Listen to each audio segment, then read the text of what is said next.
Bienvenidos a un nuevo capítulo de Hora del Miedo. Soy Ezequiel Rivero. Acá Mariano Morita. Y Julio Otero. Y acá estamos en un capítulo especial porque es el último de este 2019. Estamos terminando lo que sería la primera temporada de La Hora del Miedo. Y para terminar de forma bombástica, queríamos hacer como una película importantísima, como sería La Masacre de Texas de Tobe Hooper, del 74, la original. Una de las mejores películas de la galaxia, según Julia, una de las películas más importantes de la vida de Mariano Morita, y una película que vi por primera vez yo hace 3 semanas y que me gustó mucho. Pero bueno, comencemos sin mucho preámbulo. Como por qué es tan importante, qué es lo que ocurrió. Es como muy difícil empezar a hablar de la película, porque como que se te vienen como ideas por todos lados. Todas las cosas. Tantos sentimientos. Personalmente, la de haber visto no sé cuántas veces. Es una película de la que siempre se puede seguir aprendiendo. Es como ese tipo de películas que se hicieron en un momento de la historia del cine, y particularmente de la historia del cine de terror, en el cual cada película que se hacía o cada película que la pegaba, porque también se popularizó mucho, cada película que la pegaba era una idea nueva, una cosa que nunca habías visto antes, y ver cada vez nuevas formas de cómo encontrarte con lo monstruoso. Es como pensar que esta película, que salió en el 74, fue un año después había salido El Exorcista, y un año antes había salido The Last House on the Left. Sí. Después iban a seguir saliendo más películas, todavía no había salido Carrie, pero digamos es un momento donde estaba explotando el cine de terror de una forma increíble. Claro. Mencionabas La House on the Left, y esta película tiene mucha relación con toda una nueva tradición del terror que se diferencia un poco a cómo venía en el pasado, la idea del terror desde algo de adentro, no como un enemigo externo. O sea, hay una idea que vamos a desarrollar del otro y demás, pero el terror viene de lo conocido, de lo de adentro. Por ahí pasa en un territorio más, entre comillas, por ahí realista, en contrario a una cosa fantástica, decís. Uh-huh. Sí, y que quizás incluso, por ejemplo, la idea de la definición de uno contra otro no tiene que ver, por ejemplo, con ideas tan como el comunismo, eso que te invade. Es algo que estuvimos hablando en el capítulo anterior con Pipa y medio recurrente de cómo en la historia del cine de terror, todavía nunca hablamos de una película realmente de las viejas, pero claro, como que siempre va de los monstruos y cada vez se va acercando un poco más a lo cotidiano. A lo cotidiano, a la persona, incluso como en el caso de Cronenberg, o algo incluso que uno tiene dentro de su propio cuerpo. Pero de a poco, en la historia del cine de terror, uno puede ver cómo el mal se va acercando a la persona cada vez más. De ser algo súper lejano, como un monstruo, que tipo, está totalmente separado, a algo que cada vez es más como uno mismo, digamos. Sí, quizás eso tenga algo que ver con que el momento en el cual el cine, de alguna forma, adquirió el terror como elemento para trabajar. Uh-huh. Fue a partir de los relatos fantásticos clásicos del siglo XIX y entrando directamente desde lo fantástico, aunque siempre podés pensar que todas esas películas de los 20, de los 30, etcétera, tienen como correlatos que los podés leer sociológicamente si querés. Obvio. Y qué sé yo. Quizás por ahí los 70 es un panorama, o de los 60 en adelante por ahí, un panorama en el cual la estructura del orden mundial, de la forma en la cual se estaban dando la historia política del mundo, uh-huh, también lleva por otro lado, y de repente pasa eso. O sea, no es lo mismo concebir el horror desde la Primera Guerra Mundial, que tenías, como mucho el gas mostaza, hasta a pensar en el contexto de después de la Guerra de Vietnam, donde el horror de la guerra lo podés ver por televisión y lo tenés tipo, claro, a flor de piel mientras estás comiendo en tu casa a la noche. Y eso por ahí, esa cosa de lo inmediato quizás es lo que termina convirtiéndose en esta cosa de... Empieza a aparecer una generación de personas que ya no le tiene tanto miedo por ahí a lo feo que pueda ser un monstruo o lo que implique un monstruo, sino... Porque hay cosas ya terroríficas tipo cerca a la vista de claro, la gente común, digamos. Claro, la idea de que me puede pasar. Como me puede pasar, de repente adquiere otra dimensión. pero no por eso abandonaría la cosa como... Sigue siendo, en cierta medida, conservando algo de lo fantástico, por más que sea... No, pero no eso. en oposición fantástico-realista, sino más bien pensando de dónde surgen las inquietudes, valores, ansiedades, miedos sociales en el terror en esa época, siendo un género político. Ya lo habíamos visto en Bebé Rosemary, cómo se va a la ciudad, por ejemplo, el terror, y cómo son las distintas formas nuevas de destilar ese terror, que viene, sí, por otro lado. La amenaza no es externa. En esa línea ya hablan de la coyuntura esa de la época. Toby Hooper habla de que la película habla de la esquizofrenia moral de la era de Watergate. Y en la dicotomía esto de una oposición a lo otro, o una misma, o sea, en oposición frente a otro, y este otro relacionado a cuestiones como confrontación de clases, racismos, la unidad familiar y demás. No es una amenaza externa. Bueno, Sí. eso. Y, por ejemplo, hay dos aspectos que tienen que ver, como hay un artículo sobre lo otro de Robin Woods en la masacre de Texas, que un poco habla ¿Lo de otro esto. o los otros? La construcción de lo otro, Lo otro. frente a y al mismo tiempo entonces la construcción de uno. Claro. Y después la idea del apocalipsis, que vamos a desarrollar un poco más, que hay un artículo de Christopher Jarrett de cómo está construida y cómo eso lo relaciona con otra tradición cinematográfica de la época, que no justamente quizás el terror que venía previo. Claro. En ese sentido. Sí, y después también estaba pensando que, así como cuando Hitchcock hace Psicosis, que 2 años antes había ocurrido toda esta cosa de Ed Gein y como todo esta nueva aparición del concepto de que después se acuñó más tarde, pero digamos la idea del asesino serial, la idea de que tu vecino puede ser alguien que si nunca entraste a la casa, por ahí entras y te encontrás con que tiene tipo cuerpos colgados Sí. por toda la casa. Bueno, de hecho, esta película también, digo, se basa, supuestamente, digo, se basa como en material verídico basado en ese crimen de la anales de la historia norteamericana, Claro. que es Ed Gein, que en realidad no es un asesino serial. Mató a 2 personas. Claro. Estaba pero de es las como- chapas. Estaba de las chapas, hacía eso. Era un artista. Era un artista incomprendido. Hacía Es el gran padrino de los asesinos seriales. Es como... Mató a 2 mujeres, pero después sí, profanó tumbas y hacía sus artesanías con huesitos y carne y todo eso. Sí. Bueno, de hecho, Psycho también se basa en eso. Y Buffalo Bill también. Sí, hay varios. Hay varios que es como que, bueno, y esto es otra versión de Ed Gein. O sea, cada vez que hay alguien usando la piel de alguien para algo, Ed Gein. es Ed No, Gein. y también creo que también tuvo mucho que ver, pero no sé si lo vamos a hablar hoy, pero en cómo fue retratado en las películas y en todo como la cultura, después como toda la cuestión del transgénero y de la inconformidad y demás. Bueno, por la idea de vestirse con... Sí, como, y la idea de máscara. Sí, y etcétera. sí. Que como que fue como que es súper fundamental en la cultura. Y después, bueno, otro de los asesinos en los cuales supuestamente también está la masacre de Texas, ahora específicamente, es Dean Corll, que eran ese esta no pareja sé. de asesinos. Sí, que uno le conseguía adolescentes al otro, ¿no? Sí. Que aparecen en la última temporada de Mindhunter. En la segunda de Mindhunter, sí. Que lo que tiene también es que el tipo era dueño de una fábrica de caramelos. Ujú. Y atraía. Apa, ¿eran niñitos chiquitos? No, era como... Mirá vos, Era- Era como la historia es como bastante fascinante y es como era como un tipo más grande y un pibe de 16, 17 años que tiene una relación Muy perturbadora. y el más chico le conseguía a sus amigos y se los llevaba Ujú. al grande y los mataba y él loco miraba. Esta idea igual de lo de atraer tiene Sí. un poco que ver con una de las lecturas que tiene también la masacre de Texas, que tiene 1000 lecturas, ahora vamos a ver las posibilidades, pero esta idea de la inversión del cuento de hadas, la idea de atraer a la casa, la idea, por ejemplo, de la cena familiar con el sombrerero loco, la cosa Sí. hay muchas lecturas Sí, que tienen que adopta un ver poco con eso. esta idea de la llegada a la casa embrujada, pero llevada a un contexto más, ¿cómo se dice? Como arraigado a una situación, un contexto histórico particular y un lugar particular de Estados Unidos con las condiciones de ese lugar particular.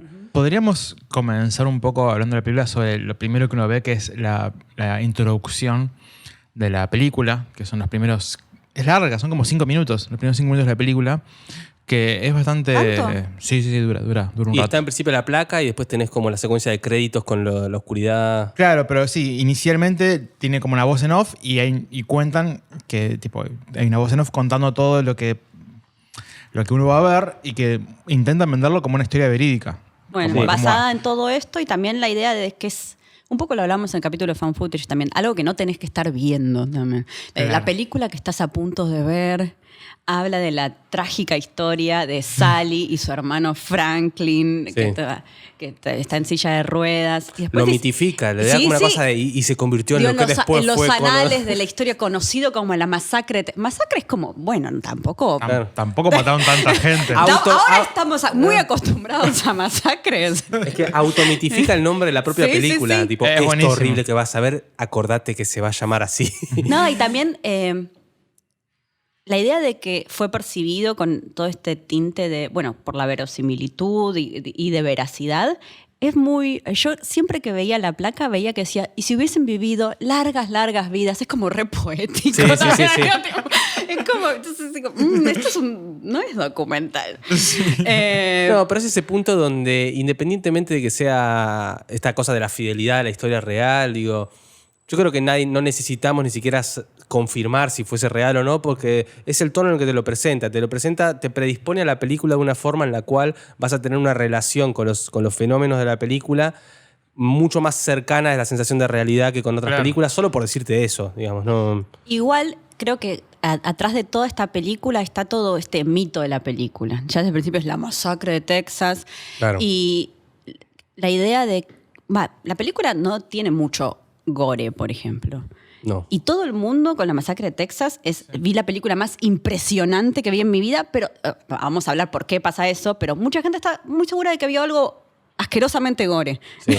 Y hay escenas gores, hay 1:30. Onda, realmente que uno ve algo. No hay ni sangre siquiera, en la no hay película, sangre. no hay sangre. Creo O sea, que hay sangre solamente cuando al final en la escena le chupan la gota de sangre. Sí. Esa es la Y le sangre. salpica un poco a Leatherface cuando lo corta Franklin, pero no ves cuando lo está cortando Sí, Franklin. claro, como digamos, las ves. escenas de sangre son como Pero igual es muy impresionante y da muy mucho micro. miedo de cualquier forma y es como muy efectiva con los recursos que manejan en cuanto a la no cantidad de gore y como realmente violencia física, tipo gráfica que uno ve, a lo que uno realmente recibe. Pero es que hay que ver por dónde pasa la violencia y Claro. por dónde pasa el... Sí, es más por ahí lo que más desarrolla y que lo vuelve tan terrible, aunque no se vea tanto la imagen dura específica, es el caos, que maneja el caos de una forma de forma soberbia, digámoslo. Sí.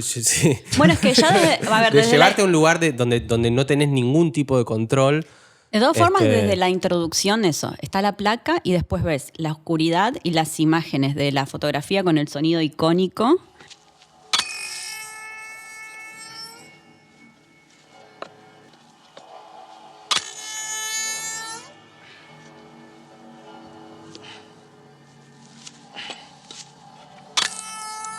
Sí, como un flash, un sonido de cámara y una especie de ruido agudo que se baja, que después hablaremos un poco más de todo lo que es el diseño de sonido de la película. Todos pero, esos cuerpos descomponiéndose. Y inmediatamente después pasa como al audio de la radio, que es de hecho apocalíptica. Es como la idea de 700.000 muertos. Sí, es que no, trabaja con dos Otro registros muerto. ahí. Otro muerto. Trabaja con dos registros, con las noticias. En realidad dos son noticias, porque las fotos son como para periodísticas, Sí, digamos, del exacto. caso, y después tenés la radio así como sucia, que se escucha en una tarde Pero incluso soleada. antes de la radio, lo que se escucha como, no solo se escuchan las fotos, sino se escucha como el periodista o el policía forense, como, tipo, ¿qué es esto? Y como los pasos. Se Como escucha y sonidos como medio chorreantes y de como estar cortando y las imágenes de los cuerpos, esos todos descompuestos. Como estar descubriendo algo que no debería estar descubriendo, que es como totalmente perverso. Y la radio está como el tema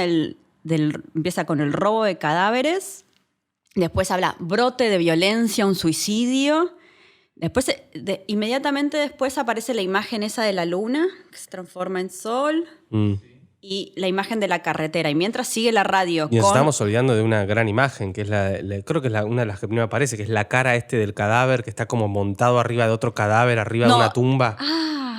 No me ¿No acuerdo es si esa aparece la primera después imagen? o capaz Creo- aparece antes creo que es la primera antes de la imagen, sí. mulita. Claro, y que aparte están puestos de una forma como re obscena los cuerpos, ¿no? Como Sí. casi como en El Exorcista cuando ven está esa virgen como con tetas, con pinches y sangre.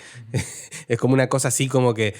Digo, ¿cómo se te ocurrió, hijo de puta? Digo, Claro, está mal de ¿cómo la cabeza. cómo se La te ocurrió? exhibición Ah, esa sí. de cuerpos putrefactos.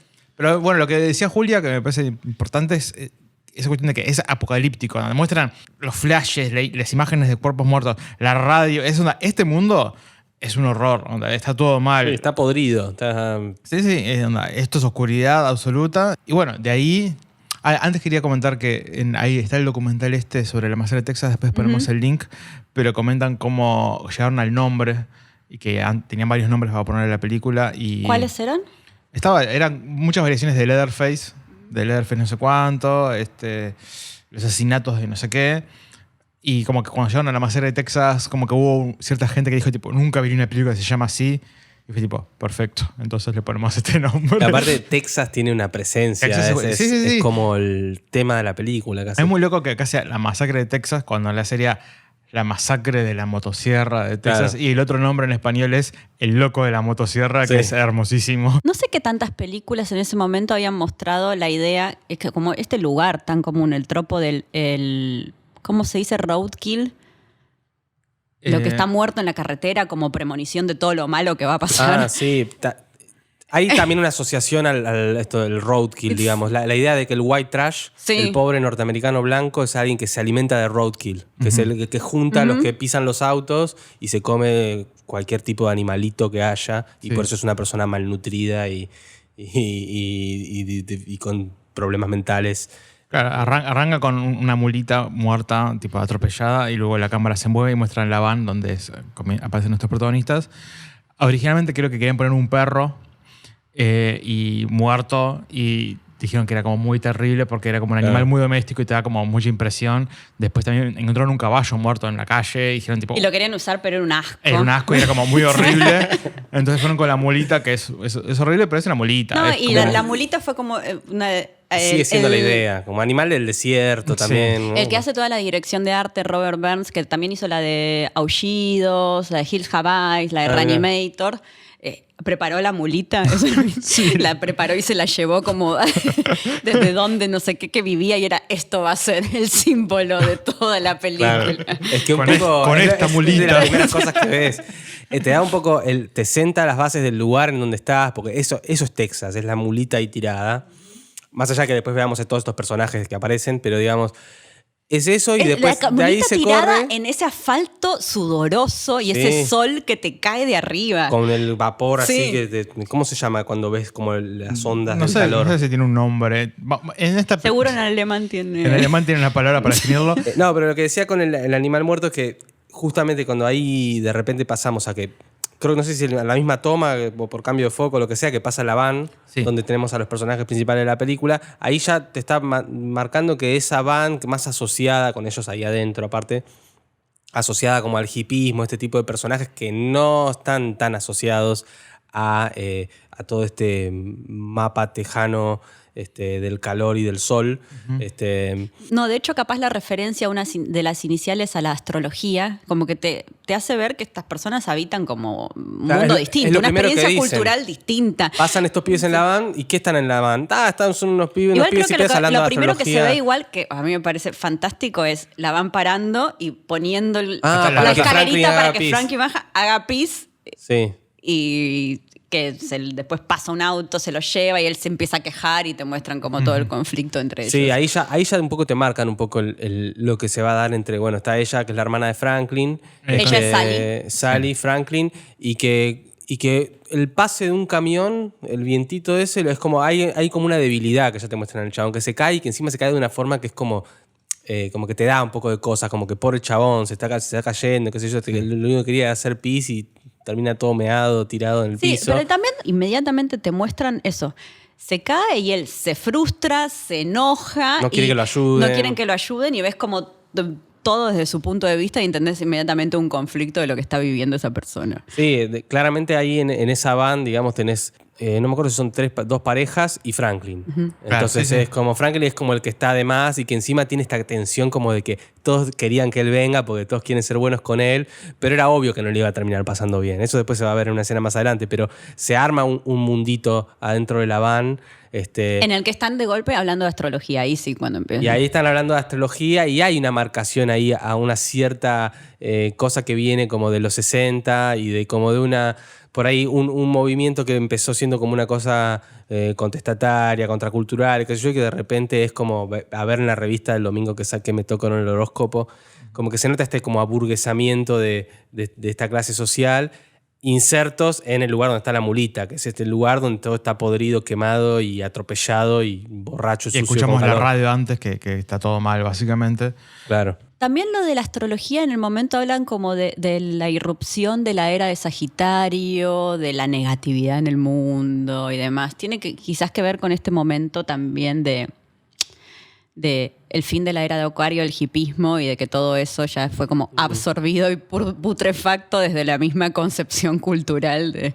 Pero quizás ahí también la película se está poniendo en un lugar en el cual ellos leen cosas que de alguna manera, si quisiéramos, podrían predecir un poco lo que les va a pasar. Sí, por eso, pero de ninguna manera tampoco es como que la película dice, como dijo la astrología, les va a pasar esto. Incluso directamente dice, bueno, lee el de Sally y dice, hay veces que lo que te pasa te parece que no es realidad. Sí, que le va a pasar. Sí, exactamente. Le va a pasar, pero yo no creo que la película, o no siento que en la película haya una cosa como de, ¿viste que tenía razón la astrología? No, de ninguna manera. Incluso a mí me parece todo lo contrario. Por eso. Es como que, ¿sabes qué? Te lo hago pasar. Me parece como sintomático de ese tipo de gente, de los hippies, y de mirar las boludeces que están leyendo. Y a diferencia de toda la conversación que empieza después con Franklin, cuando menciona, justo pasamos por el viejo matadero, el abuelo sí, trabajaba ahí, pero claramente entendés que no era un trabajador del matadero, tenía algún tipo de relación con la industria Decís del que matadero. por ahí era el patrón. Sí, algo así. Bueno, ahí tendría más sentido todo también. Sí, como que en sus terrenos estaba el matadero, pero no es como el abuelo trabajaba matando las vacas. Ahí ya en ese momento hay como una introducción a la idea del matadero como este lugar al cual no tenés acceso. Y no podés ver lo que pasa adentro porque lo que pasa adentro es una cosa sangrienta y no atractiva de ver. Y que al mismo tiempo le sacás beneficio, digamos. Y es parte de toda una industria, de toda una acumulación de capital o de lo que sea, pero que al mismo tiempo en la película ponerse a hablar de cómo funciona el matadero es como que los pone medio de mal humor, ¿viste? Que creo que hay una que no sé si es vegetariana. Pone incómodo más que nada. Es como no quieren hablemos de otra cosa. Como... Lo que yo vi en este visionado, qué palabra que odio. ¿Qué visionaste? Yo he visionado... he visionado en esta oportunidad. Algo que me pareció como muy claro, sobre todo en esta escena y después en cómo funciona la peli, el tema de las políticas de la carne desde el principio. Esta idea, y lo que un poco mencionaste vos, de lo de ver y no ver, no querer ver y demás, como que es una película que desde el principio está esta idea de la industria de la carne, la industria del matadero, sabes que tiene algo que decir con respecto a clases sociales, con respecto a eso, pero también a cómo funciona con respecto a los que personajes no quieren ver. Franklin muestra, mira esto, y los otros dicen, no jodas más, y Franklin empieza a decir, antes las mataban de esta forma. Sí, describe, se pone descriptivo. Empieza a describir, y cómo está filmada esa escena cuando empieza a describirlo, él empieza, yo hice como la vi y empecé a ver las imágenes que se muestran, y esto de que pude verlo y que antes no lo veía no es casual. Se ven algunas vacas, exactamente. Se ve como que todavía... Empieza a expresar la idea que está muy presente desde los puntos de vista, de esta idea de lo que es ser carne, y se expresa como cinematográficamente en la película. Al principio se ve la idea de las vacas y te muestra el matadero y te muestra de golpe una imagen de una vaca. Sí. Que eso no es posible que ellos lo estén viendo. No. Es como que te puede explicar la película, dice, ok, vamos a ver esto. Y después te muestran la imagen del matadero desde afuera, que eso sí. Pero después, mientras sigue explicando Franklin con una voz en off, ves la imagen desde las mismas vacas. Y es como una idea de... Vos solamente pasás por acá, pero yo acá me hacen Sally dice, no quiero ver, concha. a mí me gusta la carne. Dice literalmente, creo, a mí me gusta la carne, no me cuentes más esto. Y esta idea de te vamos a hacer ver lo que no querés ver. Y te lo vamos a hacer ver en carne propia, básicamente. Eso como que me parece es una película que tiene como desde las imágenes con las que se maneja o cómo funciona, que ahora vamos a poder verlo en detalle, pero tiene un montón de interpretaciones, y a mí me parece realmente como muy curioso que yo la crítica social siempre la vi, un poco el tema de cómo funcionaba como slasher, pero como no haber visto como esto como tan claramente, y no es de tratar de imponer capaz discursos sociales que no son como adecuados a lo que te mostraban. Me parece que está como súper presente esta idea de que para que funcione tenés que estar distanciado y ocultado cómo se hace. Y que la película te lo expone. Al mismo tiempo, eso puedes decir lo mismo de lo que es los malos o la némesis de la película, que también puedes verlo incluso de esa forma. Puedes verlo como lo que no querés ver de la sociedad, o como los que están extraídos, los que están tipo ignorados y olvidados, que es toda la familia que estamos por conocer, digamos. Un doble aprovechamiento en ese sentido, porque aprovecha por este lado de lo que no querías ver, ahora lo vas a tener que ver y va a ser un horror, y al mismo tiempo es el matadero mismo como fábrica. Sí. Y entonces ahí es raro el lugar en el que se pone, es como se pone en un medio exacto, porque decir, sí, lo que sucede acá es un horror, y al mismo tiempo es malo que la gente se quede sin este laburo. Exactamente. ¿Sí? Y está buenísimo porque te lo pone de una forma donde tampoco es tan fácil afirmar una cosa o la otra. No, y también, a ver, me parece que es como... Me impactó mucho que el discurso o el subtexto, la actualidad de las ideas. Claro. El tema de cómo pensamos moralmente, cómo actuamos individualmente y cómo el sistema nos hace actuar, pensar de algunas formas que son como asimiladas. Y este tema de que vivimos en un momento tecnológico único, la forma en la que ahora tratamos a los animales en el sistema de producción de alimentos, no hubiese sido posible décadas atrás. De hecho, es distinta a la de la masacre de Texas. Modificaciones genéticas, las enfermedades, y esta industria gigante tecnológica. O sea, la presencia de la tecnología. Sí, la tecnificación. Sí, es como... sí, ahora funciona muy distinto, pero esa idea de cómo tratamos a los animales, cómo hay algo que no se puede obviar desde un punto de vista moral, me parece que es la idea del sufrimiento. Y ahora me parece que es súper actual desde la idea de, la tecnología cambia todo el tiempo.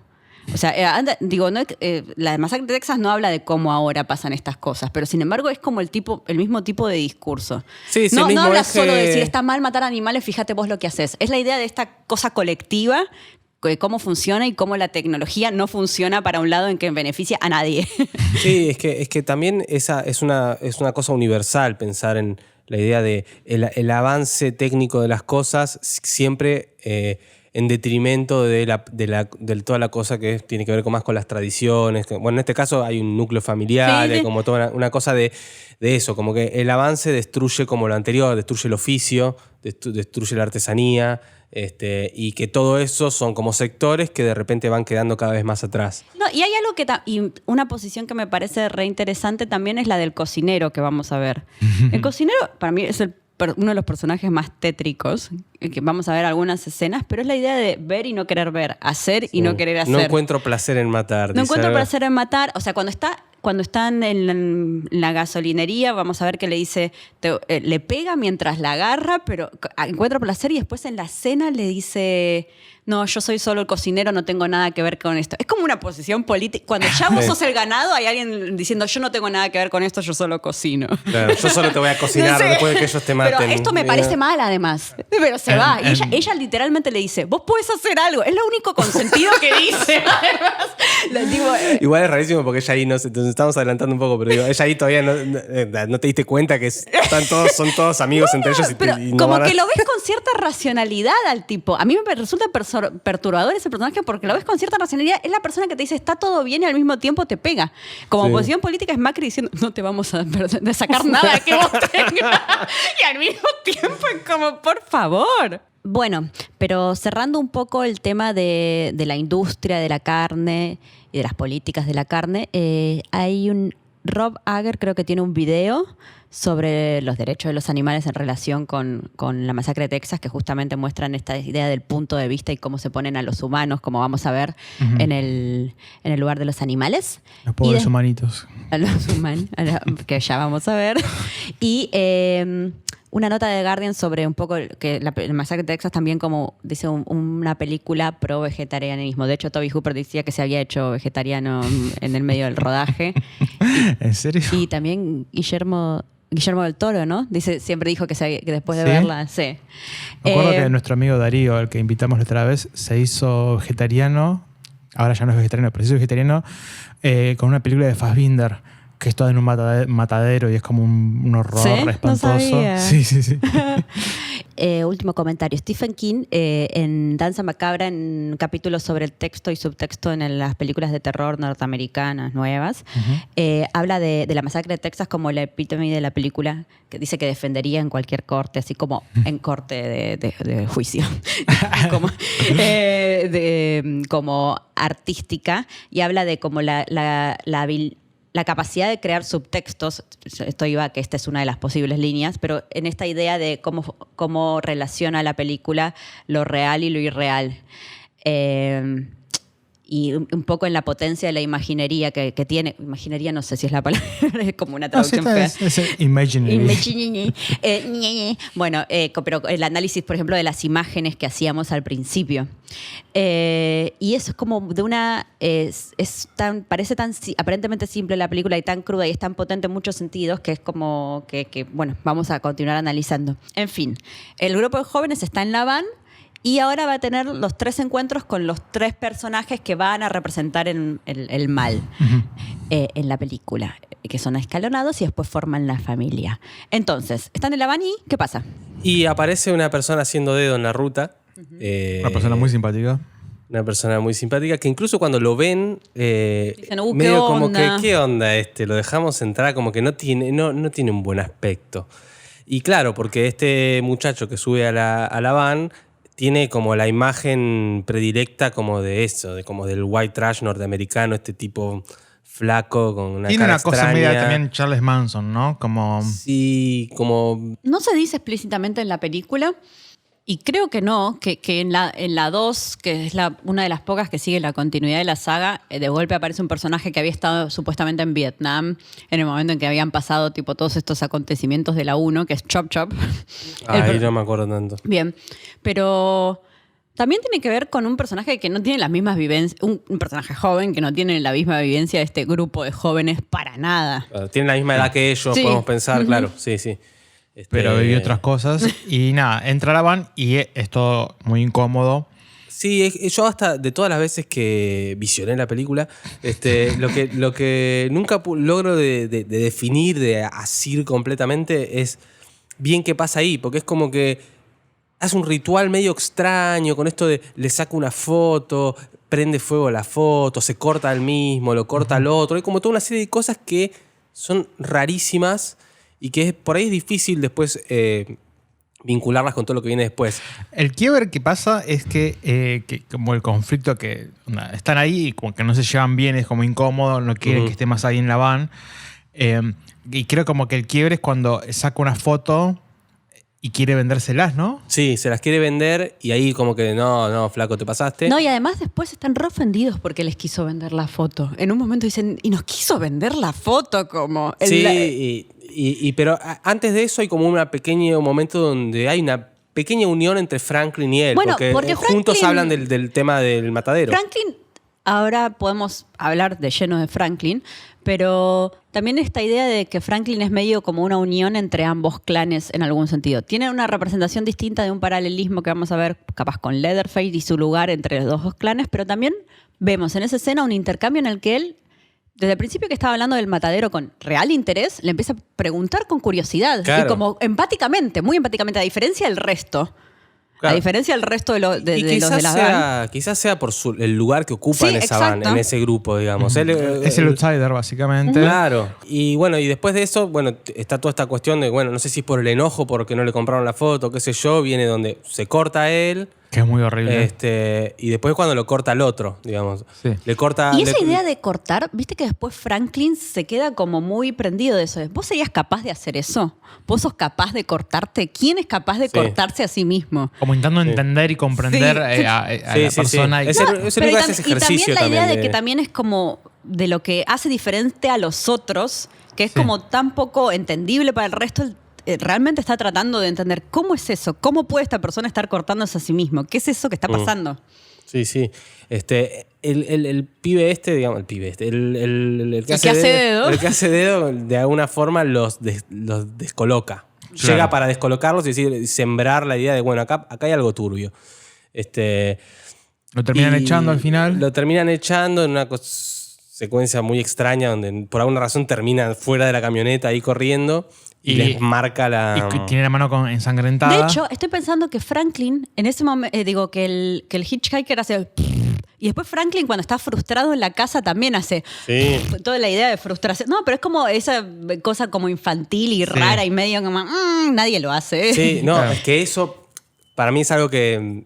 Recordémoslo para después, porque para mí es algo re importante. Los gruñidos de Franklin... Hay algo muy bueno con eso. Pero las dos tienen la misma reacción. Sí, hay una cuestión ambos gestos son como una especie de expresión de fastidio pública que uno se supone que cuando uno ya es grande no lo hace porque queda feo, de cierta forma. Como infantil, rezongando. Y en ambos casos lo que los une es esa cuestión de como que estar tipo, no lo hago igual, porque ¿sabes qué? Porque esto me rompe las bolas. Bueno, después cuando ellos llegan a esta zona donde están todos estos tipos tirados Hay uno en particular que está tirado en una igual rueda. Me parece que eso es en el medio entre ambas escenas de la van. Pero dale. Ah, sí, había pasado antes. Bueno, pero está ese momento que también, así como lo vimos a este tipo que se le subió, hay ya un contexto de están en el Texas profundo. Probablemente ellos también sean sureños porque incluso Franklin es el que más acento sureño tiene, con lo cual no es que son uno de estos que vienen de Nueva York y del ala este del país. Están por ahí. Están por ahí, pero se están metiendo por ahí en la parte profunda, donde ya de repente la civilización se comporta de otra manera y tenemos estos tipos que están como ahí tirados, escabeando en el piso. Hay uno particular que es como que dice, yo particularmente escucho cosas, en pedo y cuando está Sally le dicen, no le des bola, bueno, esto es así. Claro. Pero como una imagen a pleno sol, con calor como medio decadente. Toda gente...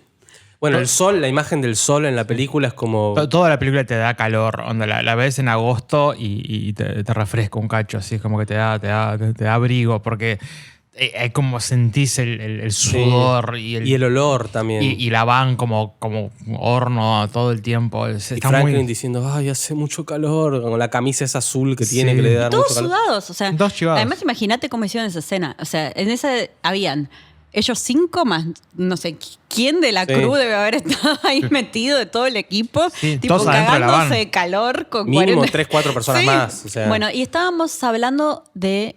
No, el momento cuando están con toda esta gente, que ahí ya se siente esa desconexión, digamos, estar metiéndose en un lugar. El viejo que está tirado en la rueda de auto, que encima está como al revés, porque la cámara lo encuadra y está como tirado para atrás de forma tal que habla y él tiene la cabeza al revés cuando habla. Viene a ocupar también un poco ese lugar de el hombre horrible que te advierte a dónde estás yendo.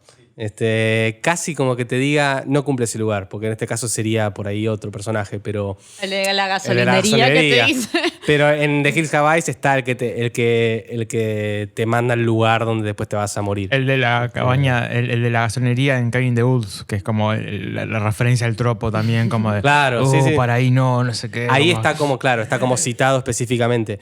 Yo ahora me acuerdo una película que creo que es Shatterbrain, una Lovecraftiana de los 90, donde hay un viejo así que en un momento le preguntan, ¿y cómo llego a la casa de tal tipo de Charles Dexter Ward, que es como el científico del horror? Y dice, tenés que ir por esa ruta y te vas a dar cuenta por el olor cuando estés llegando. esa advertencia me parece mágica. Estábamos mencionando que Franklin era probablemente como un nexo de comprensión entre ambos clanes, pero también tiene como un paralelismo muy claro. ¿Por qué es eso? Ya incluso desde el cartel del principio te dice el hermano inválido de Sally. O sea que vamos a ver que después más adelante de la película nos enteramos que si él tiene una discapacidad física va a haber otro que tiene una discapacidad mental, que es Leatherface, y que para mí hay como una especie de unión entre los dos, como y también implícita. La idea de cómo ambos grupos sociales tratan, esta idea del capacitismo, cómo tratan a las personas que tienen una discapacidad y cómo lo viven. De hecho, vemos como Franklin, hasta el momento en el que ahora podemos llegar, en el que Franklin muere, pero cómo toda la primera parte, en realidad el personaje que seguís, lo que va sintiendo y cómo va viendo, es Franklin. Es Franklin. Sí. Es Franklin. Y es un peso para ellos, de alguna manera, y también está casi y para como... él, es un plomazo el chabón, digamos. Pero también, ¿sabéis? Es un personaje que me encanta, porque me parece que está... Que me parece fascinante. También lo ves como siendo un pesado, pero también la idea, cuando se quedan solos después con Sally, como dice, bueno, entiende un poco su lugar y dice, no, bueno, perdóname, pará, vamos a hacer esto. Y después vamos a ver que con Leatherface también vemos como la familia lo trata muy mal después en otro momento. Hay un momento que Leatherface está como medio como se le descontroló todo porque entra el tercero y que lo martilla y se pone como medio mal, como, uy, no, ¿qué hice? Me porté mal, y se va como a la ventana y está como ahí, le ves la boquita. Bueno, hablemos directamente de eso. En un momento en que aparece Leatherface, es como la irrupción de Leatherface en el cine de terror es espectacular. Sí. Es cuando dos de los personajes que son Pam y el novio, me acuerdo de Pam por los shorts y el look icónico, pero bueno, va el novio, que no me acuerdo cómo se llamaba, que llegan a una casa en un momento, entran, porque además entran. Sí, no, están buscando energía, están buscando algo. Pero igual entran. No, están buscando porque no tienen gas. O sea, pero entran a la casa, está revisando y de golpe se abre una puerta corrediza. De metal. Sí, que hace mucho ruido fuerte y feo. Sale martillazo en la cabeza y después imagen del cuerpo temblando moviéndose, porque le pegó en la médula espinal y no sé qué le hizo. Y esa idea de tipo de las muertes automáticas, no sé, realmente mecánico, todo muy mecánico. La idea de... Lo vio y lo mató, básicamente. En los slashers, la idea del slasher, normalmente hay como cierta interacción y escenas entre el asesino y la posible víctima. Construcción de suspenso. Y la construcción... Eso abre la puerta corrediza, además corrediza con la facilidad que tiene que tener esa puerta corrediza para hacer un matadero en la casa. Sí. Le pega... Se le mueve las piernas, como que perdió control de sus capacidades motoras. Sí, es muy naturalista. Como le pega otra vez, se deja mover, lo mete para adentro y cierra la puerta. Es como, tipo, fue al Banelco a sacar plata y se fue. Sí. Es como una cosa muy, muy, muy metódica. No hubo ninguna emoción de ningún lado. Bueno, esta idea de cómo son las matanzas y demás, pero también la idea de que después hablábamos de que Leatherface tiene este otro costado que acabamos de decir, que lo vemos como en su círculo social, cómo funciona y demás, pero sin embargo tiene esa función que es como el que mata. Sí, y el eso, butcher, y eso también apoya esta idea que veníamos diciendo antes del tono, cuando hablábamos de realismo de la película, de cómo interpreta esa idea. En lugar de recurrir a la construcción sobre cómo generar la mejor forma de matar posible, lo que elige la película es ser expectante de el fenómeno en su naturalidad total. Es como sumamente naturalista. Es casi como es el trámite que estabas diciendo. Creo que después, en ese mismo momento, es cuando la agarra a Pam y la pone en el gancho. Primero Pam entra a la casa a buscarlo. Porque incluso todas estas pequeñas cosas de lo premonitorio que estamos diciendo, cuando estaban los dos personajes, Pam y el novio, que no sabemos el nombre, afuera él le trae como un diente que encuentra, medio riéndose, y dice, toma, mira lo que te encontré. Sí, y se lo da y ella dice, ay, qué asco. Él entra, lo matan, esa escena que acabamos de describir, y ella ve que tarda mucho, está en la hamaca además, después la icónica escena filmada desde abajo, de ella caminando hacia la casa, y ella entra a un cuarto. A un cuarto que es el cuarto. El cuarto en el que te demuestra... Es el cuarto Dead Game de la casa. Ahí es donde duerme el game. Esa escena es fantástica. La película comienza, ocurre lo que agarran al tipo Casededo y estamos viendo que hay como algo siniestro. Y después, el terror arranca en dos partes. La primera es lo que acabamos de contar, en que Leatherface mata al tipo como si fuese una gallina, básicamente. Y la segunda... es como muy, muy gráfico y muy visual. Y la otra es interesante porque es lo opuesto. Es como que no pasa nada, pero lo que ves es horrible. Es como que, ¿cómo ocurre esto? Porque Pam entra a un cuarto y donde está todo, tipo el piso repleto de huesitos. De huesitos, de plumas. Hay como una especie de sillón. De hecho, ella se empieza como a... Básicamente se empieza a caer y a tirar todo para que podamos ver bien lo que hay en ese cuarto. Sí, un sillón hecho de huesos. Sí, hay como otro sillón chiquito como de un solo cuerpo con piel, todo lleno de cráneos por todos lados y como toda una cosa como de elaborado y bricolage con huesitos. Sí, como que alguien le dedicó tiempo y dedicación. Sí, como que no hay forma de que esto esté bien. Las artesanías. Las artesanías, sí, exactamente. Bueno, yo quería acá hablar un poco como de todo lo que es la parte del audio y del sonido de la película, que es súper interesante. La banda sonora de la película es como genial y es como excelente, pero al mismo tiempo no es algo que... Yo cuando la vi, vos, Julio, me dijiste, pero la música está buenísima. Y yo fui tipo, está buenísima. Y después me di cuenta que no me llamó tanto la atención porque inventó un tipo de hacer música para películas de terror que ahora es muy normal y es muy común y es como el estándar para las películas de terror, pero en ese momento no era. En toda la banda sonora no escuchás tipo una melodía o algo que te acuerdes como en Halloween o como, no sé, en Tiburón. Como un ambiente. Es como un ambiente hecho con sonidos acústicos. Está todo hecho con ruiditos, con cosas de metal, como hay una especie de, como de cuerdas ominosas, que ahora es la música de cualquier cosa de terror que uno ve ahora, de James Wan, lo que sea. Pero está todo ahí y como que está muy unido también a... Es súper interesante, a cosas que pasan incluso en la película, como bueno, el sonido de la motosierra, como mega icónico, que es todo grabado directamente ahí. Una cosa industrial también. Y al aparato, cuando entran a la casa, que encuentran el generador. Sí. Y el generador hace como un ruido insoportable que está todo el tiempo en la segunda parte de la película, Claro. no para. Pero está buenísimo. Igual, y también hay escenas como propias de Matadero, creo. Claro. En las muertes, como que directamente te ponen en escena un chancho muriendo. Sí, se escuchan sonidos de animales. En la escena esta de Pam que entra en el cuarto, es muy, muy loco que escuchas toda la música ominosa que se sube y se escucha una gallina y de repente ves la gallina. Es la primera vez en que en la película juntan un sonido de ambiente con sonidos reales que ocurran en el lugar. Claro. Los sonidos diegéticos y sonidos no diegéticos, digamos. Hay una entrevista muy buena que después la compartimos del compositor y creador, que es la misma persona que estuvo con el boom, grabando todos el audio de la película, que después hizo la música, que básicamente se encerraron con Toby Hooper en un cuarto con un montón de instrumentos, de juguete y un contrabajo y unos pianitos. Hicieron todo un montón de sonidos del infierno y después Toby Hooper los editó y armó la banda sonora, básicamente. Es algo que ahora es muy normal, pero en ese momento básicamente hizo música concreta. Realmente Claro, es muy sí. innovador en el sentido de cómo usan la edición, el sonido y demás para crear como las imágenes de la película y todo esto que dijimos al principio. Uno piensa que vio La Masacre de Texas y vio lo más violento que vio en su vida y realmente ver no vio, imaginó un montón de cosas. Aparte de que esos sonidos también provienen así como decías del generador y cuestiones ahí. Claro. Es como si te asociara un poco que la banda sonora es como entre comillas, como la música de esa Texas del horror caliente que estamos tipo Incluso habitando. en cuanto a la violencia y al gore, es muy loco lo que hacen con el sonido en cuanto a que nunca escuchás el clásico sonido que la gente de Foley hace agarrando un pomelo y haciéndole miedo, que hace todo podrido. Nunca escuchás ruido de carne en cierta forma de la película.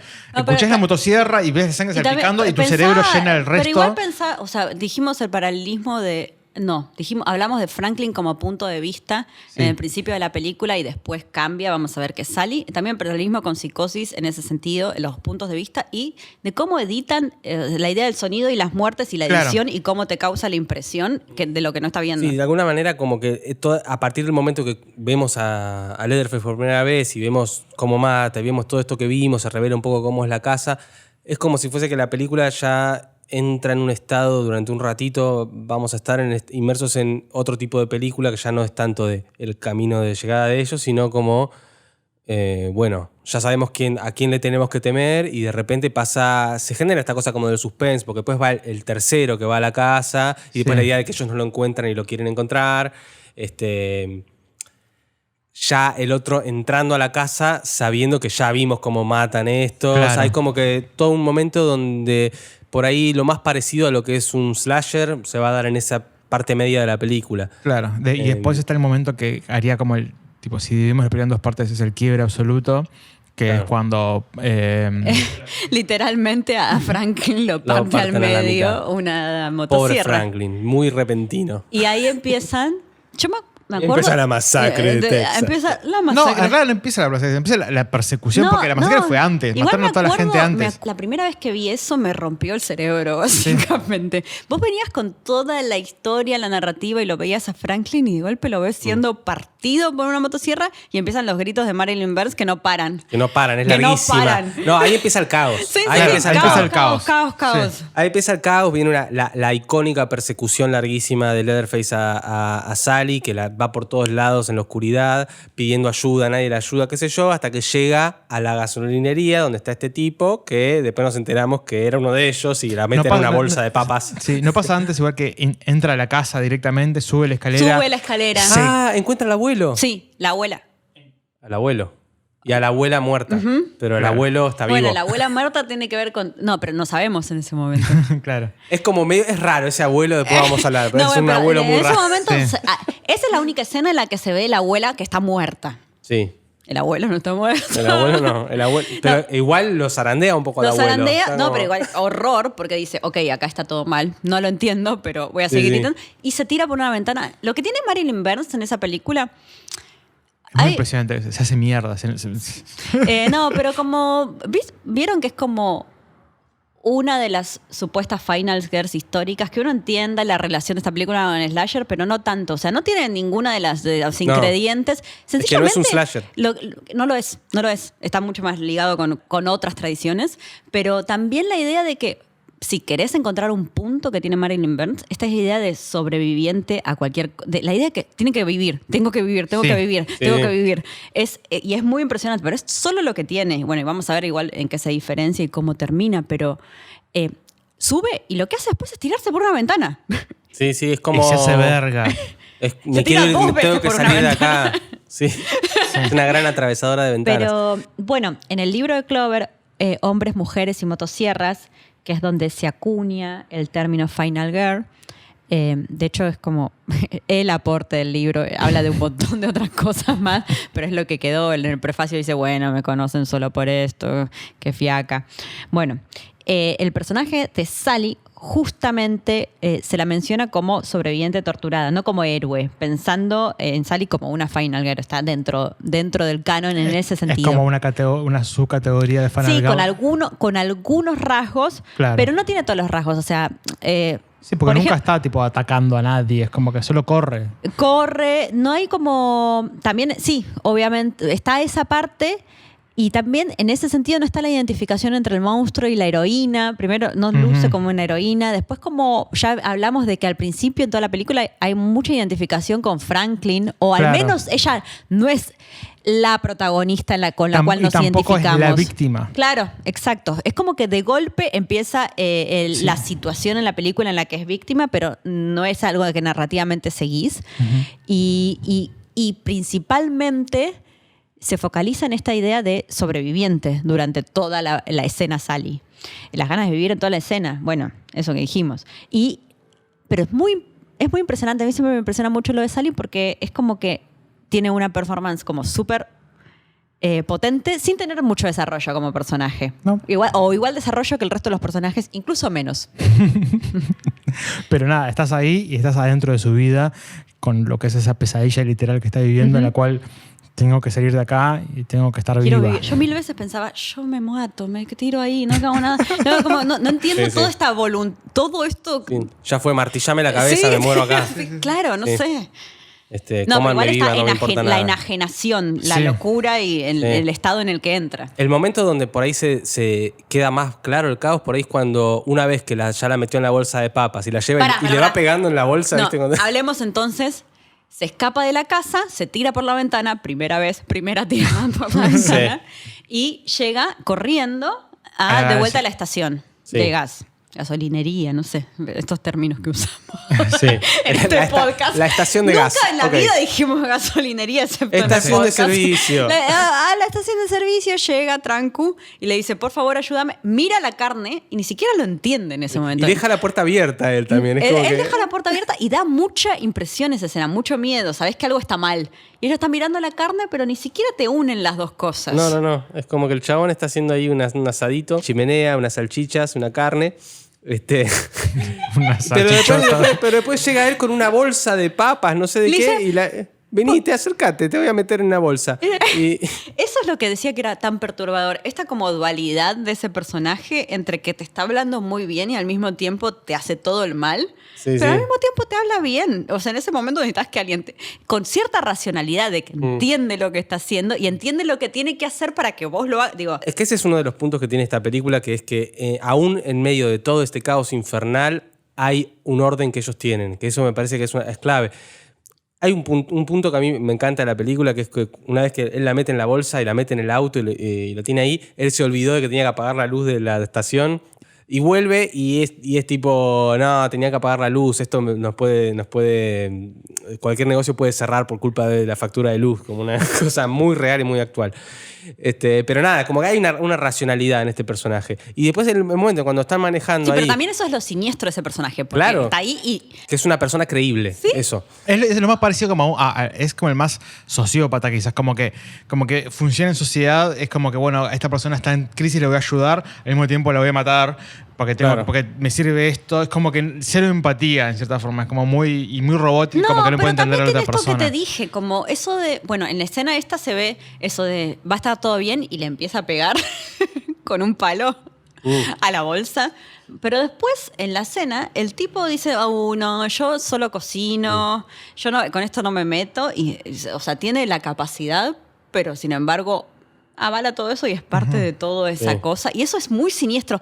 Casi lo único que dice, en vez de decir, por favor, voy a hacer cualquier cosa, que ese es otro punto del que podemos hablar en la escena de la cena, es le dice, vos, señor, Sí. entendés esto. Algo Claro. de esto entendés. Sí, Los sí. otros Están re locos. Nosotros están Porque en en algún una. momento te creí, al otro Sí. pibe no le creí nunca, a vos te Nunca. creí en un momento. Vos podés. Pero, sin embargo, eso está en la bolsa y cuando llegan aparece el chabón y ahí te enterás que él es el que estaba en el cementerio. ¿Cómo te fuiste? Dejaste a tu hermano solo. Toda esa parte, ese caos horrible que llegada a la casa y como que Leatherface había roto un poco la puerta y dice, mira lo que hizo tu hermano con la puerta. Bueno, el mirar lo que hizo tu hermano con la puerta es otra de las... Esa es las formas Es de, familia de eso, humillación de Leatherface. Ahí entendemos de golpe. Leatherface no es esta cosa terrible que te mata. Mirá el Claro. lugar que tiene en esta Claro. familia. Es como que en tipo Viernes 13 agarran a Jason y lo puteen con la máscara. Tipo, sos un bobo, perdón. Es como Claro, sí, sí, algo sí. que te corre el lugar el personaje Igual directamente. ya lo vimos mismo a Leatherface tipo totalmente sufriendo porque entraba mucha más gente a su casa diciendo, ¿qué es este carajo? Claro, ¿Qué por está eso.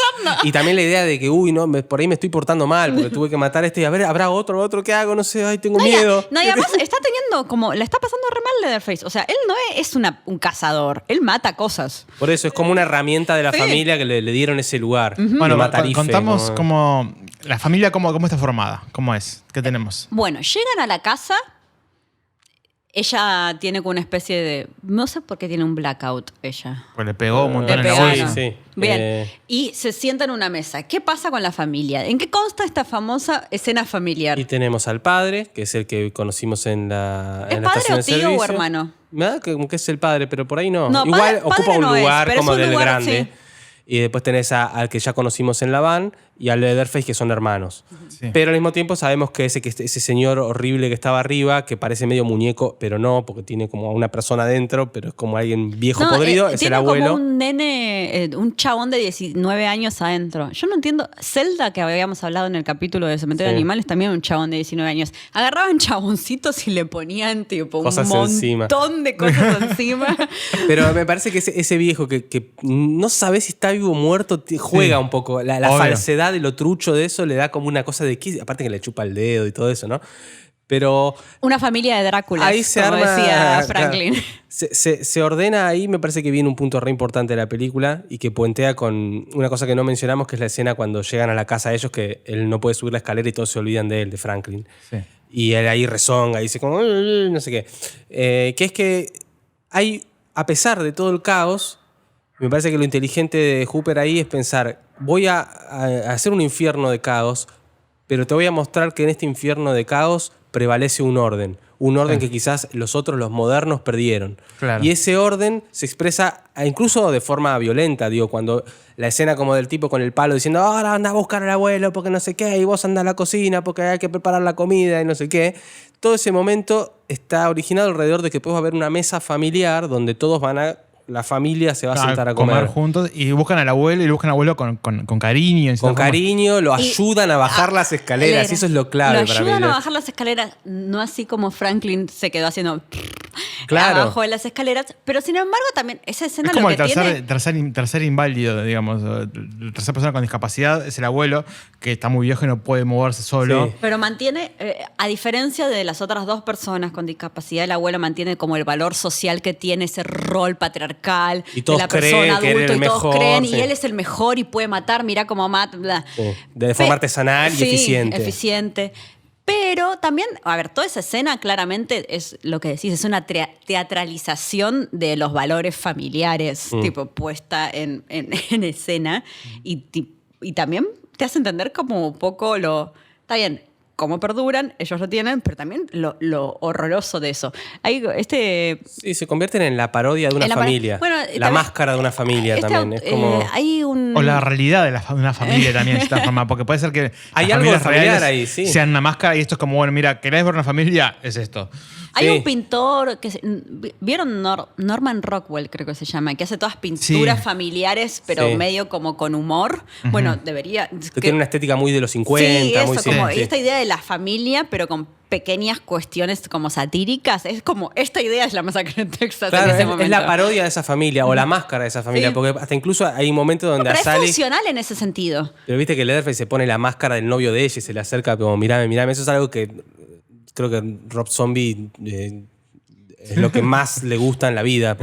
No, bueno, no me acuerdo dónde Rob Zombie decía algo como, hablaban de la masacre de Texas, creo que era en la historia del terror de Eli Roth.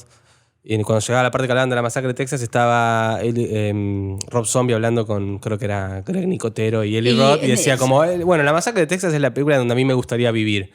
Obvio, ya lo sabía. ¿En serio? Obvio. Contanos más. ¿Y a quién más es que la persona que... Hay una persona, una directora de cine que dice que su película favorita es La Masacre En de ese Texas? mismo documental, Karin Kusama dice... ¿Quién es Karin Kusama? Bueno, Karin Kusama dice varias cosas. Es como la película favorita de Karin Kusama y la mía no es casual. Claro. Yo no diría que es casual. Ahora entiendo todo. Ahora entiendo todo esto. No, pero habla un poco del ambiente pesadillesco que tiene la película. Constantemente. Y particularmente cómo está construida esta escena de la cena.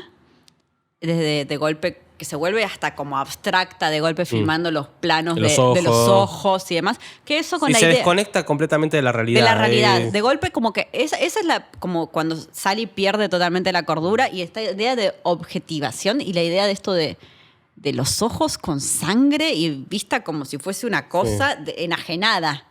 Sí, es que la película ahí ya lo que hizo fue invertir todas las nociones que tenés sobre orden y sobre caos. Sí. Porque hay orden en el caos, no entiendo nada, ¿qué es esto? De repente se comportan como si fuese algo así, me imitan a mí. Pero también es muy impresionante cómo eso de golpe, cuando ahora vamos a hablar, estamos yendo ida y vuelta, lo siento mucho, este es el podcast de hablar virósicamente de la masacre de Texas, pero en el momento en el que eso corta, cuando ella salta a la segunda ventana y es de día, Sí. es tipo, ¡fa! Sí, Todo esto es estaba como- pasando allá afuera y adentro era esto. Sí, hay un contraste ahí duro. Sí, entre- duro. Es buenísimo. Ni en pedo te imaginabas que era de día ahí. Sí. Pero ahí venís del descenso más brutal que hace la película, porque ahora podemos continuar con ese momento. Digamos, después, en ese momento de la cena, que ella está presenciando todo este horror, donde ya está incluso el que ella pensaba que podía llegar a ayudar, también es parte y también se ríe con ellos y todos la imitan a ella. Y aparece una o dos veces Leatherface acercándose con la cara puesta del novio, con las lámparas que tienen como caras de personas que son como hechas de piel. Digamos, está todo trastocado en ese lugar. A punto tal que después, bueno, cuando viene matarla a ella, bueno, dice, pero ¿sabes qué? Que lo haga el abuelo. Y es el que lo haga el abuelo también tiene una cosa como de honor a la tradición familiar. Esto que decíamos que el abuelo tenía este lugar. Y hay algo ahí, un corrimiento extrañísimo, porque todos saben que ese abuelo no puede ni agarrar es el señor Burns, ¿entendés? mantener los valores. Por eso, pero los Burns. mantienen, pero en ese mantener los valores hay algo que para ella es terrible, porque ella le dice, no, tranquila, no te va a doler nada porque el abuelo es el mejor. Pero no es el mejor el abuelo, ¿entendés? Está como ahí Ahí viejo. va. De Bastante el hecho, peor. cuando le cae finalmente el martillo, Le que cae, esta es una le escena cae un que- poquito. Te cae un poquito. Y es horrible. Es horrible y se le cae al piso todo el tiempo. No, y además vos lo ves al que hace dedo, de vuelta, vos lo ves al que hace dedo totalmente desesperándose, como no pudiendo soportarlo. Dale, hacelo. No, lo hago yo. Y en el momento en el que dice que lo hace, después se logra zafar. Pero toda esa escena es tipo Muy tenso. muy visceral, muy... Ahí me acordé, por toda esta cosa de lo visceral, el desmayo de ella es por el momento cuando el abuelo le está chupando el dedo. Es por eso. Porque ese es el momento es realmente que decís, ¿por qué este anciano extraño con cara de plástico me está chupando la sangre? ¿Cuántos años supuestamente dedito? tenía, tío? Y esto, no sé, Además, pero... le está chupando la sangre de verdad. Ahí no usaron sangre de mentira.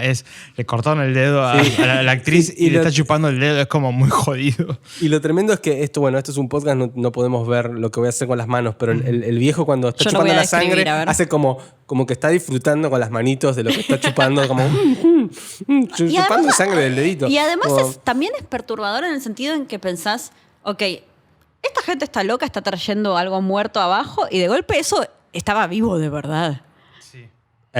¿Para qué te referís? O sea, vos pensás, bueno, están trayendo un muerto como esa vieja abajo y está vivo. Sí. Y está vivo y no podés creer que sea real porque ahí el efecto especial barato funciona positivamente. Claro. Porque decís, ¿qué es ese monstruo, esa cosa rara que no es una persona? Es una persona, pero ¿cómo? ¿Existe gente así? Es como toda una serie de confusiones que se dan que son horribles. Igual una cosa más con respecto a esta escena es que tiene bastante humor. Toby Hooper siempre dijo que esta película, tenía humor negro y la gente, o sea, es tan horrorífica que uno no lo puede ver, pero parte del humor funciona siendo lo horrorífico, como lo del cocinero, tipo golpeándola y al mismo tiempo diciéndole, bla. Es algo de lo que en la secuela del 85, 86... Por ahí, sí. Como que toma y lo exacerba. Un poco mete gore, mete algo que no dijimos también, es como la idea de que toma un montón de elementos de esta película y los reversiona o hace algo en el sentido de que es una secuela, en el sentido de reversión, capaz como Evil Dead, en el sentido de tomar otro tono para decir como la misma historia en algún sentido. Y toda la parte que no está acá, que es súper también raro de la película en algún sentido o que llama la atención, para mí es que no hay sexualidad. No hay sexualidad en las motivaciones de matar. No es que el slasher es un género, supuestamente no es un slasher, por eso estamos diciendo. Pero es más asociado a lo sexual que que esto. Y de hecho ella en un momento dice, háganme lo que quieran, qué sé yo. Y es como, si tú te pensás que esa familia no quiere nada de todo eso, absolutamente. No pasa por ahí. No, claro, está en otro eje. Está totalmente en otro eje. Y bueno, en la 2, básicamente, la motosierra es un falo para Leatherface, que es un adolescente, básicamente, caliente. Y de hecho, la protagonista usa como un poco de todo eso de la sexualidad y demás para vivir. O sea que es más slasher que la primera, dirías. Como que usa estos elementos que no estaban, por ejemplo, es más gore, está Tom Savini, la primera escena fantástica en la que los yuppies le cortan la cabeza, es más gore, cosas que esta no tenía, el humor explícito y vamos, parte de la película, y todo lo sexual está ahí. Es cierto, yo hace un montón no la miro, pero es más cercana al estilo de Sam Raimi en ese sentido. Es más caricaturesco. Sí, claro. Tiene eso. Más como también lo que iba en la época también, como que tenía como y también esos... las escenas estas, como cuando el personaje de Pam y el novio se van, vos decís, estos van a garchotear y mueren. Y nada que ver, estaban ahí, tipo... No hay sexo, no existe el sexo. Hay son como... casi un grupo de amigos, en cierto, nadie se da un beso. Solo hay una alusión por ahí en cómo está caracterizada Pam, que tiene esta cosa que si la ves de atrás parece que está en bolas. Sí, el shortcito y todo eso y demás. Que decían que al final fue la única persona que estaba cómoda en el set porque hacía un calor increíble y ella estaba en bolas. En pelotas. Pero me parece que la idea de que de adelante y de atrás, que ya tiene como esta especie de malla que no tiene nada atrás, hay una cosa como de tener la carne expuesta para mí, más que algo sexual. Y de hecho Pam es la famosa que muere con el gancho en la espalda. También de forma totalmente metódica, donde agarro y la pongo acá. ¡Puc! Mientras al otro lo corto porque lo voy a usar para algo que voy a hacer después. Bien, entonces, se hace de día. Se hace de día. Nuestra protagonista se escapa y se tira por una ventana por segunda vez. Y de repente es de día muy particular, es de día como si fuesen 5 de la mañana. Hay una especie de alba rarísimo. Sí. Y lo que ocurre después es una especie de caos fantástico en que se escapa y lo persigue el Leatherface y el hermano, los dos. Llega a una carretera, pasa un camión. El camión atropella al hermano, al que hacía dedo. y de repente se baja el tipo y el conductor del camión, que es un negro muy simpático. Tiene mucha pinta de Black Panther. Mucha pinta de Black Panther. Igual ¿qué pasó con ese personaje? Se fue corriendo y no sabemos nada Sí, más. no sabemos No, el nada. chabón llega y dice, tipo, ¿a dónde paré? ¿Qué es esto que está ¿Qué es pasando? esta mierda? Una Claro. persona loca corriendo atrás de una mina, pisea a uno, el otro Sí. tiene una máscara de Y piel. agarra una llave inglesa gigante y le pega a Leatherface y justo pasa otro Leatherface- auto. Pero es como una especie de Leatherface caos. en un momento se corta su propia pierna. Ah, sí, es un tajo. Que Sí. después en Hostel lo usaron ese mismo... Pero es como una especie de situación de escape totalmente fuera de control donde perfectamente Igual- se podría haber ido. No pasaba, no pasaba ningún auto, ningún camión y ella moría. Fin. Pero pasaron uno, después pasó otro, después justo el tipo encaró. Hay como un montón de acción. Como casi la agarra, ella se sube atrás de la parte de un camión y termina con la icónica escena de ella riendo, llorando. Riendo, llorando. No Lo sabiendo más que, perturbador del planeta Tierra. Sí, sí. Como que me al mismo escapé. tiempo hay una liberación, pero es una liberación que es tipo, Maníaca. estás bañada en sangre y no... Lo que no hay es catarsis, claro, está traumada, no es que hay Sí. algo que salió bien, algo que, qué bueno que terminó. No, para nada.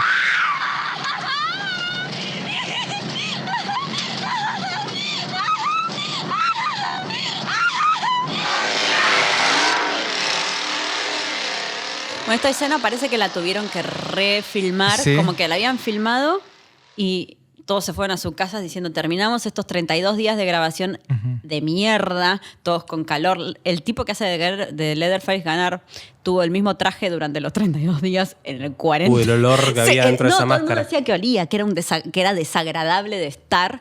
La escena de la cena duró una grabación de 27 horas. La gente decía en el documental entre 24 o 27 horas. Todos Una pesadilla. No, una pesadilla total, literal. Claro. Antes de hablar como de la producción de la película, que es como muy divertido y fascinante, en la escena esa final que muestran a Leatherface haciendo esa especie de danza, que además, nada, está con la motosierra dando vueltas, con el sol saliendo, y de repente se corta y arranca los créditos. Es un final fantástico. Sí. Hay una nota que leí en esta página de Quietus, que es como es crítica de cine y de música muchas veces, que hablan de la banda sonora y visualizan esa escena de una forma que me parecía muy linda, que decían que era como una especie de...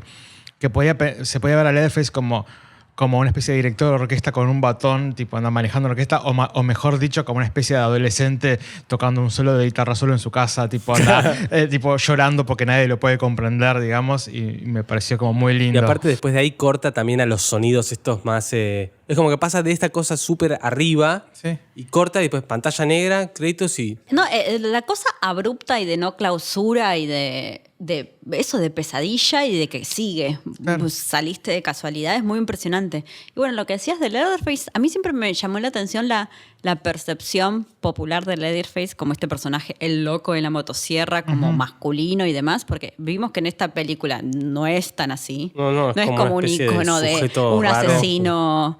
No es malo, es como simplemente una persona que hace lo que tiene que hacer. Sí, hace lo que tiene que hacer y también tiene un montón de problemas y te los muestran, tipo, cómo está Tampoco, sufriendo. claro, no muestra que es tipo, voy a hacer a esta persona sufrir, la voy a matar de esta forma. Es como... No, lo que tiene no mata a nadie con saña, Lo que nada. tiene de terrible en las muertes es que son mecánicas. Son como te pongo acá, sos un pedazo de carne, te hago esto, etcétera, etcétera, Claro. etcétera. Bueno, y después eso un poco cambia como en las... No sé si vieron las secuelas. Yo no vi ninguna Yo vi más. solo la segunda y después vi varias de las remakes que me parecen una peor que la otra, pero... Bueno, la segunda medio como que dijimos, trabaja Dennis Hopper haciendo como un pariente sí. de Lefty.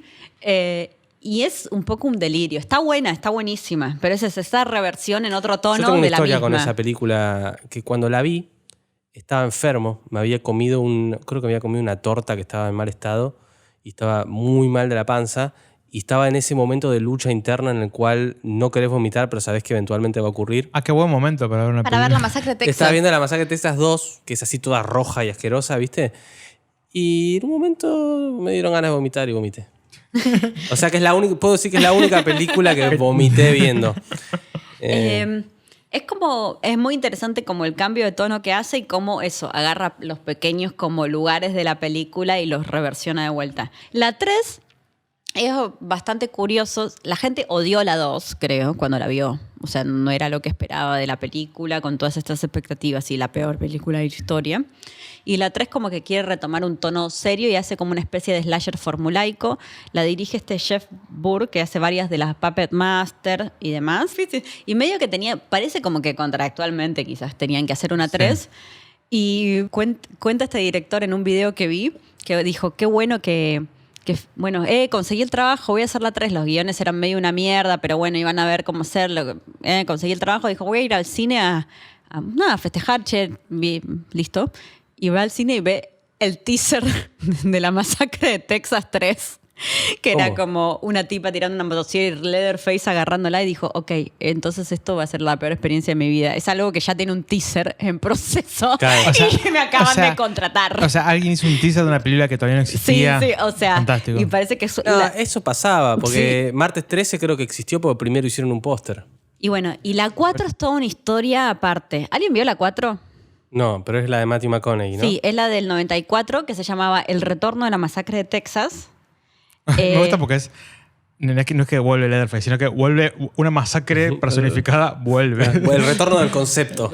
Claro. Exactamente. Bueno, la 3 no le fue tan bien. Trabaja Viggo Mortensen, pero es como un slasher genérico. Es bastante como lugares comunes para mi gusto. Sí. Igual no está tan mal. Yo en algún sentido la banco. El retorno se estrenó en el 94 en 24 cines y después de que Renée Zellweger, que también actúa, hizo Jerry Maguire, la reestrenaron en tipo 100 cines con no sé cuántas salas, tipo en el primero en 24, en el otro tipo 200 salas y demás. Y contractualmente Matthew McConaughey y Renée Zellweger, que los dos habían tipo más o menos saltado el estrellato, dijeron no van a usar nunca nuestras caras para nada de todo esto, la tapa ni nada para reeditar, para sacarla de vuelta. Y es una película muy rara, es una película de John Waters literal, parece. Tiene como humor, tiene como lo que tenía la 2, pero al 1000. Claro. Y a mí me gusta bastante y es como muy ridícula. Pero como kitsch, como sí, muy consciente. De hecho, si ahora les cuento, como que están los Illuminati metidos en todo esto. Es ridículo. ¿Es la novia de Chucky de la masacre de Texas? Exactamente. Es el hijo de Chucky. El hijo de Chucky de la masacre, ok. Es exactamente el hijo de Chucky. Es muy graciosa. Para mí hay que verla. Tiene como una escena de que un avión sale de la nada y salva gente. No, y la dirige y la escribió el que escribió la primera masacre de Texas, Jim Henkel. Que de hecho, sí, la dirige él y la escribió. De hecho, le preguntaban como en unos documentales, él saltaba diciendo, no, porque a mí realmente no me gusta escribir, me gusta dirigir. Y después cuando dirigió esto dijo, no, porque a mí no me gusta dirigir. Y le decían, pero vos dijiste que te gusta. Digo, bueno, no me gusta nada. Hice esta película. Véanla. Y está Matthew McConaughey, que está muy bien, está todo el germen de lo que es Matthew McConaughey, específicamente en Killer Show, con unas escenas muy similares. Mirá, es como... Todo eso me da mucha ganas de ver. La otra vez le decía a alguien, no me acuerdo... creo que a Pipa. Le decía como... ¿Vieron que ahora vemos a Nicolas Cage? Y siempre fue Nicolas Cage en toda su carrera. Claro. Y solo no podíamos conceptualizarlo como lo que hoy es Nicolas Cage. Matthew McConaughey en esta película es todo lo que sabemos que es Matthew McConaughey. Mirá, tengo muchísimas ganas de verla. Bien. El pasado de Matthew McConaughey. Después ponemos el link para bajarla. Para mí es la mejor actuación. Y después, bueno, ya empiezan las remakes. ¿Vos las habías visto, Mariano? Yo vi la remake de 2003, que es como no es nada. No, en realidad esa empezó como, está producida por Michael Bay, empezó como toda la cosa de las remakes de películas clásicas de terror. Pero en Texas no le pegaron nunca. Después hubo una que se llama The Beginning. Esa es un asco inmundo. Esa es peor. Yo la primera la banco un poco más que The Beginning es un asco. La primera tiene como... son lo mismo para mí, no sé. No, la primera tiene como... Lo peor que tiene la primera también es que es en los 70, lo cual es ridículo.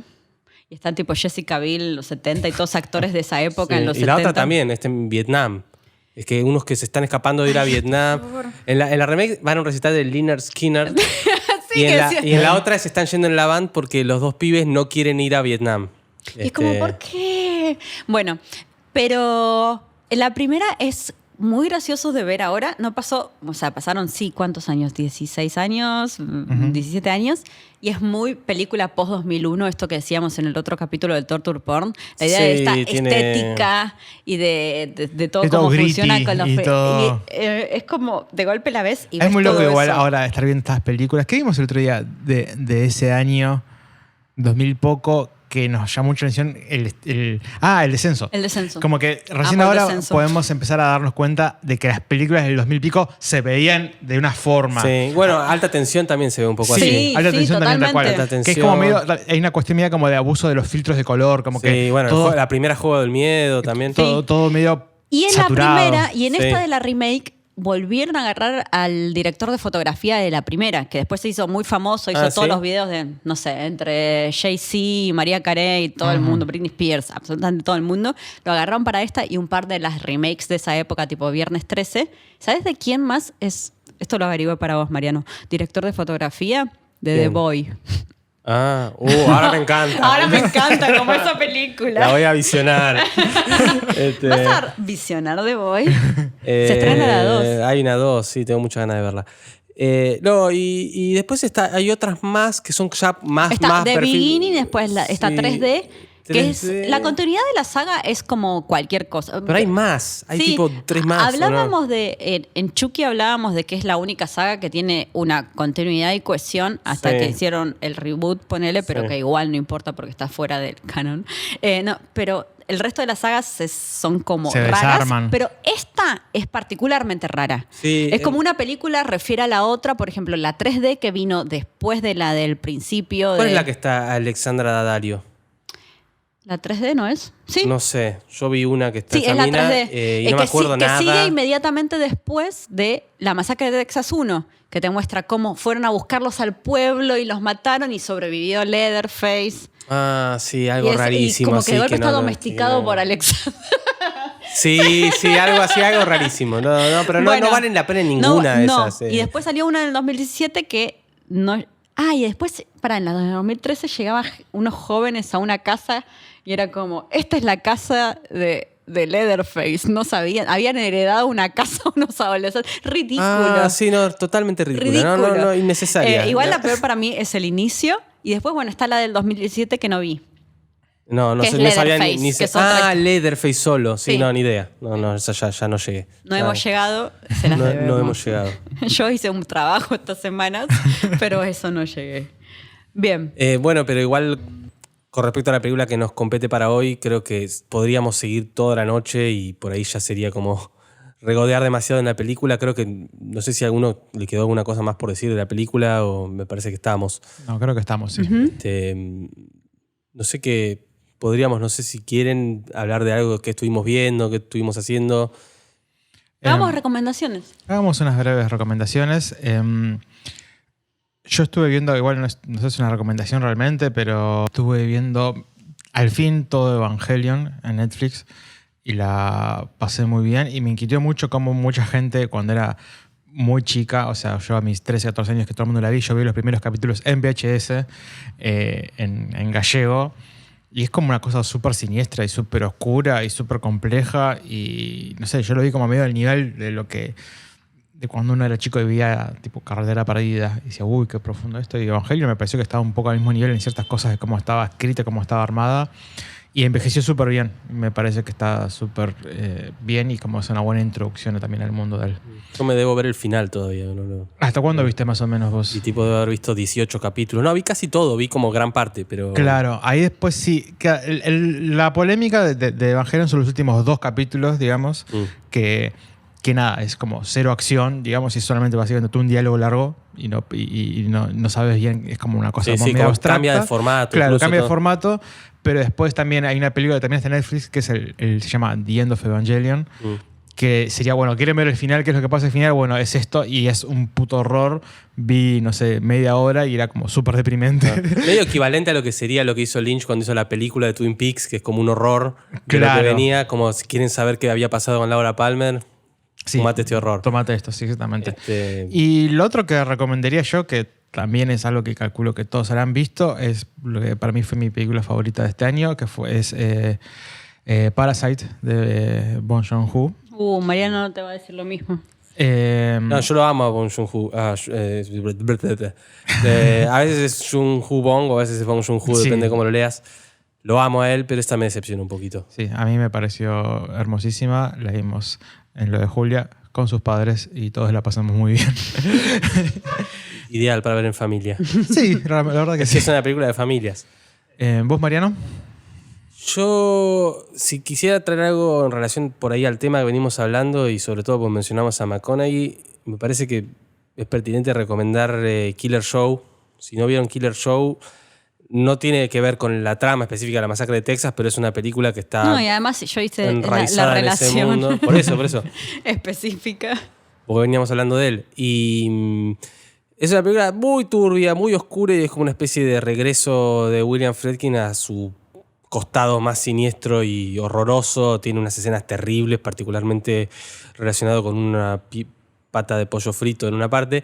Pero es muy recomendable la película. ¿Es de ahora, este año? No, 2011. Es como el momento, no sé si hay otro punto, pero es el momento pre-True Detective, sí, en el cual Matthew McConaughey se reveló como un posible actor siniestro. Claro. Aunque, como decía Julia antes, ya se supo todo desde la masacre de Texas 4.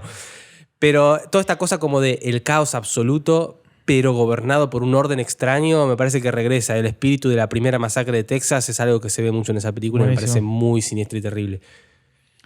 Y yo, para salir del paso, en vez de pensar que quizás eso nos lo debemos a la segunda temporada, pensar como una especie de balance, voy a decir lo que estuve viendo. Uh-huh.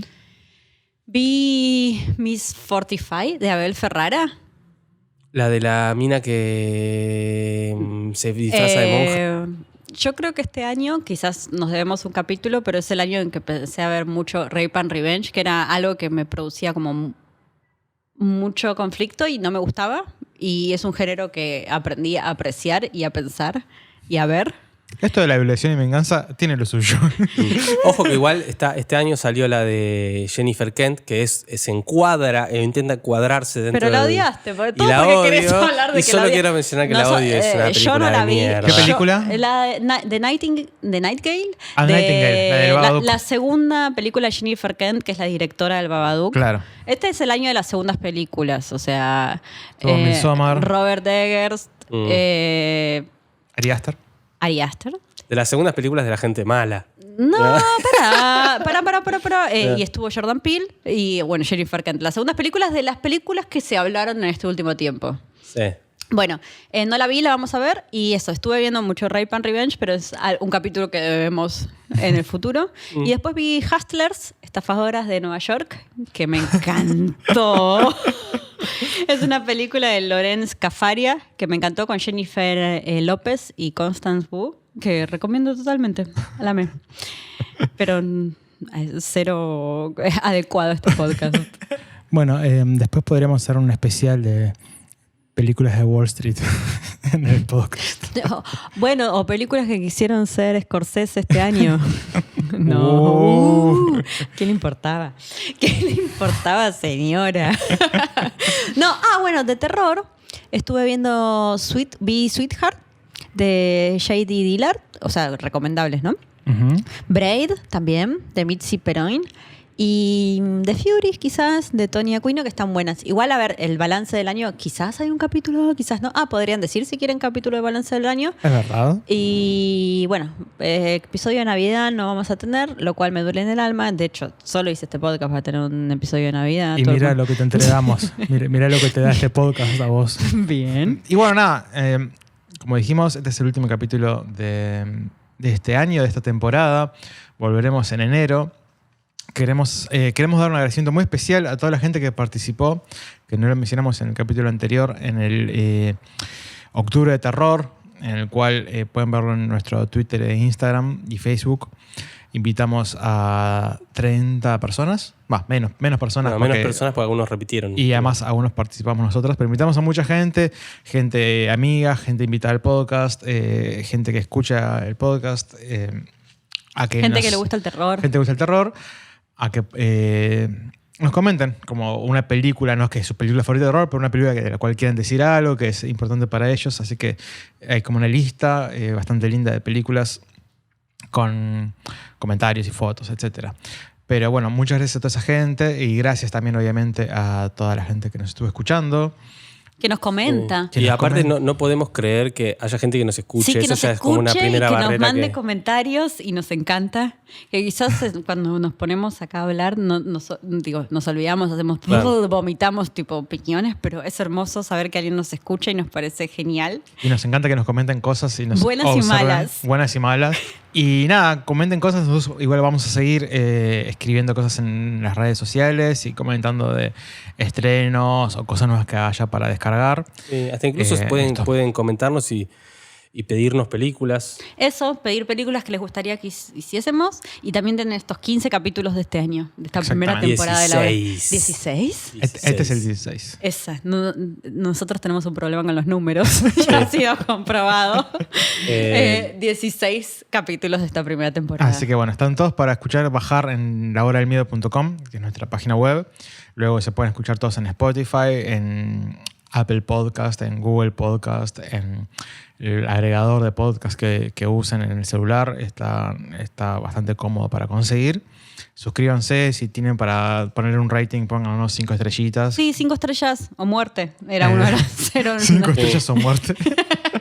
O nada. y nada, de nuevo, pueden seguirnos en Twitter, Instagram y Facebook.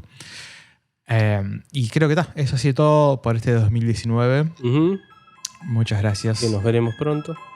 Nos vemos pronto. Y chao. Adiós, gracias. Adiós.